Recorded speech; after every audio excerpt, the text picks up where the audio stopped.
It's the height of the Red Scare, and the doomsday clock is inching ever closer to midnight.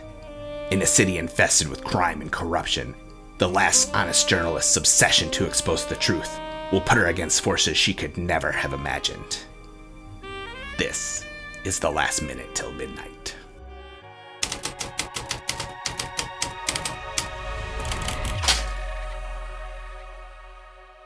God, I say it's a film noir that goes off the rails really fast. Yeah, it's its own thing. Hey everyone, welcome to Noirvember. If this is your first time on my channel, my name is Bo. Welcome. I am a writer, producer, and editor in Iowa who just loves a good story. I talk movies and filmmaking and storytelling, so if that sounds like your jam, it'd be cool if you left a like and stuck around for a while. So how did a 20-minute film take 7 years to be released? Well, I can explain. Let's back up a bit. In the summer of 2016, my friend and frequent collaborator, Adam Orton, was wrapping up post-production on our first feature-length film, Amelia 2.0, and was starting to think about our next project. He wanted to do something that would let him continue practicing with visual effects, but also be able to be shot in just a few days. Now, I had been wanting to make a film noir for years, ever since I fell in love with the genre back in college. I just love the language of film noir. That stylized, hard-boiled dialogue, it's incredibly fun to write. You're cockeyed, Johnny, all cockeyed. There's a pepper pot under the hat, Buster. Let's take a walk. Who is the boss, the cop or the law? I don't mind if you don't like my manners. I don't like them myself. They're pretty bad. I grieve over them long winter evenings, and I don't mind you ritzing me or drinking your lunch out of a bottle. Get out of here. You bet I'll get out of here, baby.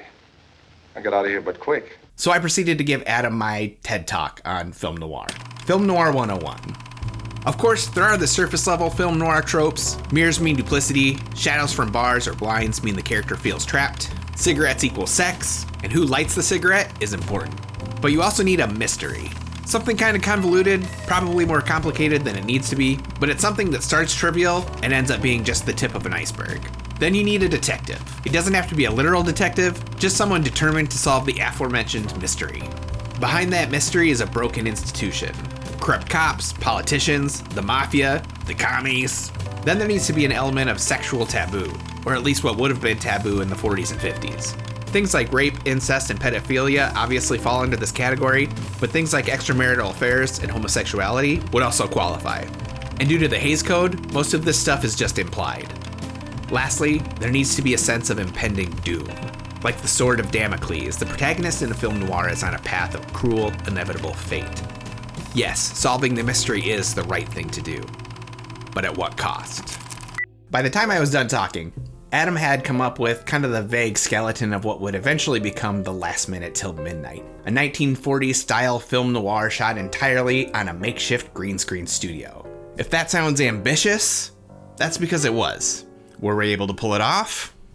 Stick around. Jessica Denny, who had starred in one of our previous shorts, the cannibal vampire rom-com Call Me Crazy, would play the lead role of Meg Mahoney, the plucky ace reporter determined to expose a crooked politician. She's kind of a badass.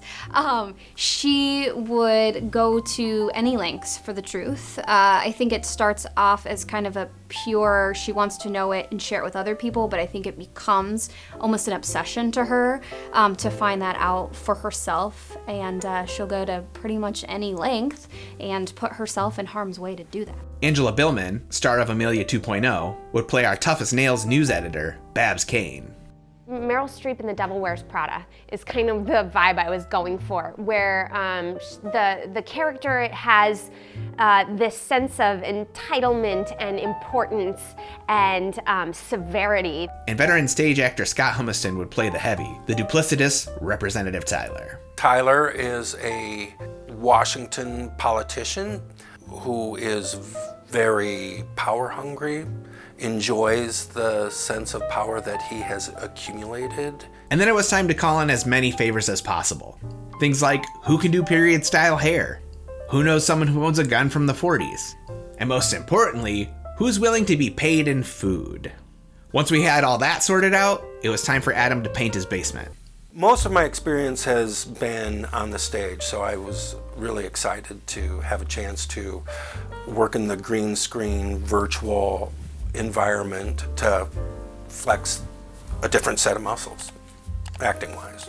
That was one thing that drew me into the project because I'd never done green screens. It was really exciting. I remember when we came down into the basement for the very first time, Adam had pretty much just like totally repainted the entire area that we were working in, and it was like this like Grinch green. You just kind of have to create the world around you. Luckily, I had people to work opposite of. I know that like for most actors is like one of the most challenging things about green screen work. It was very tight quarters. Really had to use the imagination quite a bit. People talk about working on a green screen, and it takes a while to attune yourself to the notion that there's nothing there, but there will be at some point. We had a lot of the storyboard around so I could visualize what we wanted it to look like so that I could see the world around me, but it was a lot of make-believe. You kind of have to envision what's in the director's mind to figure out what the rest of the scene is going to look like, and then immerse yourself in like that creative reality that you've sort of come up with on your own. One of my favorite things to tell people is, they see me driving in a car and it was literally a mic stand with the steering wheel taped to it and then a rear view mirror on a mic stand, and that was it. And then me sitting in a chair. As you can probably imagine, post-production took a while. 4 years, in fact. The VFX team, myself included, we're all working unpaid and in our spare time. However, that passage of time ended up having an incredible impact on our final product. For the better. Remember when I said we shot this in 2016? Well, 4 years later, it was 2020, and now all of a sudden, our story about a politician with alleged allegiances to foreign entities seemed a little more relevant. A story about a corrupt politician who uses fear and xenophobia to play off the worst impulses of his uneducated fan base seems more relevant. So we realized, after 4 years of post-production, if we tweak the ending just a little bit, what was originally just a bizarre noir now might have something to say. What it represented to me was that things are not as they seem, and what you think is in front of your face is really something different. It's about abuse of power and to what ends people go to get that power. More importantly, how people not only use but choose fear so often. I was a journalism major, so I studied journalism, and one of the things that really bothered me in my media and society class was government censorship. It's the American people's business. If it affects their families, I don't care. Especially the character of Mahoney stuck out to me as the kind of person I would have wanted to have been had I become a journalist. I really would have wanted to find out the truth, sometimes a little bit too much. What's real? What's not real? Who is real? That's a big question that people are asking all the time. What's the truth? What's the reality? And I won't have one of my reporters wasting valuable time and valuable resources on wild goose chases and half-baked slander. Stick to the stories you're assigned, or I'll get a reporter who will. And the award of excellence goes to The Last Minute Till Midnight. During its festival run, The Last Minute Till Midnight won several awards, including Best Live Action Entertainment Short Form from the Iowa Motion Picture Association, Best Sci-Fi Short from the Tract Film Festival, and a Critics' Choice Award from Iowa Independent. And my Critics' Choice Award goes to a film that is a genre breaker. It entertains and asks the philosophical questions about the human condition and our relationship to ultimate power. My Critics' Choice Award goes to The Last Minute Till Midnight.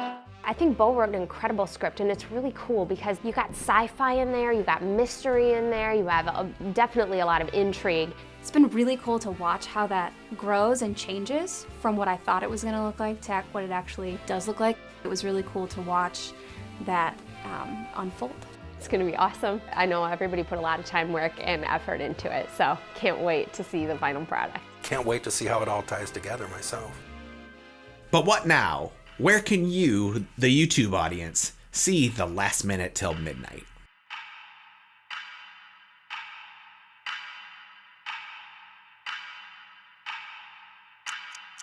This city stinks. Not like other cities in America that stink of commerce. The stink that hangs in the stagnant air of this city reeks of the scum of its wretched population. Honey, Representative Tyler is no red. The doomsday clock ticks ever closer to midnight. We are doing great work. We are going to fix this world. We're We're the fourth estate. It's our duty to keep the government in check. Don't be so naive. This is insane. I've lost my mind. You're not insane. This world is insane. That's enough! What are you?